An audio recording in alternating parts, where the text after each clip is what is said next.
Is federal government contracting in your future? Have you ever thought about it, but wonder if it's right for you? What are the pros and cons of it? Today, we're going to unpack that with Stephen Brown, who's coming right back from the FedCon convention, and he's going to give us lot of great information. This is the Contractor Success Forum. I'm Wade Carpenter with Carpenter Company CPAs, alongside Stephen Brown with McDaniel Whitley Bonding and Insurance. Stephen, welcome back from FedCon. Tell us what it is, first of all. FedCon is Associated General Contractors Federal Contractors Convention, and it's up in Washington, D.C., and it's a great event if you do federal contracting in any way, shape, or form, or you're interested and you're a member of the AGC. This is a great way to just come and get a feel of how to do federal contracting work. I guess the main thing I got out of it, same I get out of every year, is the incredible amount of construction work that is required by our federal government. The majority of it is military spending, of course, on different military bases. But there's also infrastructure, there's drainage. The U.S. Army Corps of Engineers is in charge of all the drainage of our waterways and systems, the protection to keep folks from being flooded, to keep people safe. Why is the Army doing all that? They're just really good at planning, and they're engineers, and they've proven over 100 years or more how incredibly solid platform they are for getting things done to help us. So you can say every government entity wastes money and does things inefficiently. And I would argue you're wrong. Nothing's perfect in any world. But in the federal contracting world, there's always something you can do. You can make money and you can get paid. And you can also narrow down your competitors. If you're stuck competing against the same 20 or 30 people on every single job, maybe you ought to reconsider what other kind of work you want to do. Great point. I'm sure a lot of our listeners here are probably wondering, am I too small for even talking about federal contracting? How do I get into it? Does it really make any sense for me? I know you were talking beforehand, you sort of made the comment that they want smaller contractors in this. Can you talk about that? Is there a contract that's too small? The amazing thing is in the government world, is what they define as a small contractor is not what a lot of people consider small. But that's not the point. The point is you qualify as a small business to do these projects, even if you're doing a pretty good volume. But if you're not and you're small and you're starting off, you got to realize that the government has to get these projects done and they need you to help them get them done. So the best thing, as we talk about all the time, is getting started. The Corps of Engineers, FedCon, your AGC, they can all get you started with construction gatherings and fairs where they're there to help recruit you and convince you that you can do federal contracting and that there's a lot of resources to help you get started and understand. A lot of people have the misconception that the paperwork involved with government contracting, turning a bid, is just impossible to do. And that's not true either. Are there frustrating aspects to federal contracting that you wish you had learned from someone else? Of course, but that's the same everywhere. That's the same no matter who you're doing work for. Branching out and considering whether it's something you want to do is not an expensive proposition. It's more of a learning curve. Let me jump into one of the biggest questions that you may want to lead into, but I want to hit this one off the top. Does it make sense? Can you make money doing federal contracting? Are you going to be bidding against 50 other people like you do in private? Can you consistently make money in federal government contracting? What's your thoughts on that? It seems to me, Wade, that the ones that are consistently making money in federal contracting understand the system and what the needs are. And what's interesting is, as a contractor, when you finish a project, they do what's called a CPAR, performance evaluation report, on how you did as a government contract. And you do a good job and you get a good CPAR report, that only helps you get other projects, because a lot of projects are hard bid, but they're also bid as a request for proposal. And they're looking for the best experienced, qualified contractor to do the work. And they're also given bid preferences to, if you're a small business and you're going to help them meet their small business goals. Are you bidding against 100 other contractors? Are you going to see the same competition in bids that you would see in the private industry? In my experience and looking at bid tabs, bid results, who's bidding it, you may be looking at having probably a third of the amount of bidders you would have on a local utility job and a fairly good sized demographic. As a general rule, there are fewer bidders. There's also programs that you can bid on called MATOCs and IDIQs. MATOC is a multiple task order contract. They're looking for a pool of only 5 contractors to divide up a certain amount of work, maybe $10 million, maybe $100 million worth of work. And they want to pre-qualify you and be able to let you work out that work. And you're guaranteed, they ask you to bid what's called a seed project to get started. You're guaranteed that you will always have the opportunity to accept or reject every piece of work that's coming through that MATOC, and it's limited. So it's a way to help small businesses grow in federal contracting. Can you consistently make money doing that kind of stuff? You can. First of all, it's wonderful from a cash flow standpoint because you can purchase and stockpile materials and be reimbursed for them. There's certain procedures for that. You can get paid like clockwork once you understand how to make your submittals for the progress and the work that you're doing. And good government contractors, it's sure easy to run a good business in federal contracting when you're able to make the profit margins that you need to make, maybe more if a certain situation dictates it. Isn't it a wonderful scenario when somebody needs something and they just have to pay what the going price is to get it? That's like the dream of every contractor. So in federal contracting, you're going to see lots of stuff that just falls right in your alley. And you're also going to see how important partnerships are to grow in this type of work. Partnerships with other contractors that do this kind of work. Joint ventures are really big in federal contracting, and it's an everyday occurrence.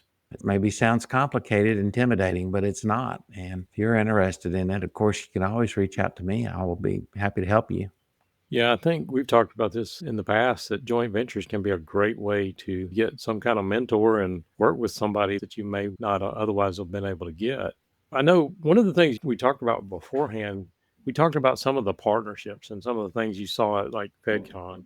People like you that specialize in federal bonds and some of the ins and outs of that. There's law firms and those kind of people. But can you tell me just in general about some of the specializations, some of the things that may need to consider partnering with somebody on? I know it's sort of a loaded question. Sure. Whatever you do, whatever kind of contractor you are, Wade, you have a NAICS code, and that you may have multiple NAICS codes. It's a code that defines the type of work that you specialize in. You could put 100 codes down as what you specialize in, but if you put the codes that you're really able and capable to do on a regular basis, you can go to sam.gov and you can just see what opportunities are there. And you say to yourself, okay, let's just look at a job. This makes perfect sense to me. How would I bid it? How would I get started? What are the requirements? It's all spelled out for you in the bid specs. You don't have to kill yourself to get started turning in a government bid. But if you're going to get the bid and you want to get more bids, you need to understand what the rules are and how to improve your likelihood of being chosen to get the job. And I would argue that good federal contractors absolutely helps them get more business in every realm. It's a great system for understanding what you literally have to do to get jobs versus a hard bid situation with maybe your local government doing the same work over and over again with the same group of competitors that are just killing you because somebody is always bidding a job under profit and you're saying, how are you doing that job for that amount? You can't. It's impossible. You and I both know that folks that are hungry for work are bidding stuff and trying to figure out how to cut the costs after they get the job. We'll figure that out later. Kind of like That never works. Scarlett O'Hara, tomorrow's another day. So yeah, we've talked about that in Profit First, but everything all ties together, Wade, for what's good in contracting. And again, I've said this before, and we've done podcasts on federal contracting. Just look into it, give it a shot. And then if you want more information on the support you might need to be better at it, then you can do it. I had one of my federal contractors once explain to me about federal contracting. It was on a military base. He said that they're going to pay you X amount to hang a door. I said, you need to hang a door with all the casework around it, the locks and all of that? He goes, no, hang a door in an opening. Hang a door so it opens and closes. They will pay you X amount for that. And if it's $50 a door and there's 1,000 doors to be done, and you figure out how to hang that door for $20, then more power to you. Everybody's fine with that. But you got to figure out how to do that. I thought it certainly makes sense. This is what you can do. This is what people charge to do this work. And remember, the perception of a lot of people is that doing federal contracting is just difficult. Oh no, I'm going to have to go work on a military base. How am I going to get my workers approved? If you got a bunch of thugs working for you, you probably won't get them on base. You know, what happens when that base has a temporary shutdown or anything like that? Well, it's frustrating, but you can recoup your expenses because you get delay days, you get rain days, you get change order days, you got scope of work delays, all these things that you can go back and have a legitimate charge to be reimbursed for. So good government contractors have figured that out. Yeah, it's tough to get out of a private owner, those kind of things you were just discussing. I know you talked about just like bonding requirements, and there's things like sometimes certified payrolls. Can you talk about just list the pros and cons just in general for us? I'm sure there's contractors out there that federal government contracting are not right for. So, what are your thoughts on that? The pros are maybe you limit the pool of people you're competing against. You're going to get paid on time. If you're good at what you do and you do good work and you're proud of it, it's a chance to showcase that and be recognized for it. And also, you might get better profit margins. It's a situation where the mechanisms for partnering up with other larger ventures are in place. Up at FedCon, there were just lots of meetings with contractors partnering up on projects and joint ventures. And as a bonding agent in those partnerships, I was involved with a number of them. But it's all very new and it's all very exciting when you get started. Those are the pros. The cons are, you would say, the paperwork. But like anything in life, you learn it and you systemize it and you do what you need to do to communicate properly with the government and get the work performed. It's totally worth it, in my opinion. Other people may disagree. But what other cons? You're working on their time frame. But a lot of times they're realizing now, especially at FedCon, that the old system where the government would give you the designs of the work they want you to do and expect you to perform it, they're going more to a design build. We're going to be seeing a lot more of that in the next 5 years. And the reason is because so many contracting officers are civilian. And there's been hundreds of engineers that worked in that civilian group of engineers for the government that have retired. They've just gotten out. So we've got newer contracting officers involved. It's always a frustration. Learning how to do business for federal contracting is making that contracting officer look good by doing what you're supposed to do. But isn't that the same in private work? I guess it is, yeah. And I think that's interesting. They're maybe sort of moving to a design build type structure. But one of the things I thought about, whether you're not a GC or whatever, we had talked a little bit about the different specializations. And it goes back to your door thing. If you found your niche, maybe you're not having as much competition, but you also get really good at it. You talked about some of the things at the FedCon that they were pushing some niches. Thought it was interesting what you said about that. I don't know if it would necessarily be pushing niches that I was referring to, your particular niche, but I think it was more of trying to understand that these jobs are broken up in categories. There's general construction work, there's complete building renovation in government, like everywhere schools, municipal buildings, government buildings, jails, military bases, training centers. These buildings get old and have to be replaced. And we had a big glut of work that needed to be done from the buildings that were built before and during World War II. Buildings wear out, things happen. But the runways, there's the drainage, there's the water systems, there's electrical systems, there's roofing, there's painting contracts, lots of paving and sidewalk contracts. If you're a concrete contractor, a ton of that type of work. There's fencing, there's trails, roads, lighting. And we're not talking about just all the things that you have to put in these buildings to make it work. That's called the GSA. That's a completely different animal. But we're just talking about construction and construction only. And the volume is just unbelievable. If you say, will I run out of work? No. But if you are in the military, or a lot of people that were ex-military or ex-contracting officers at naval bases, they get started in federal contracting.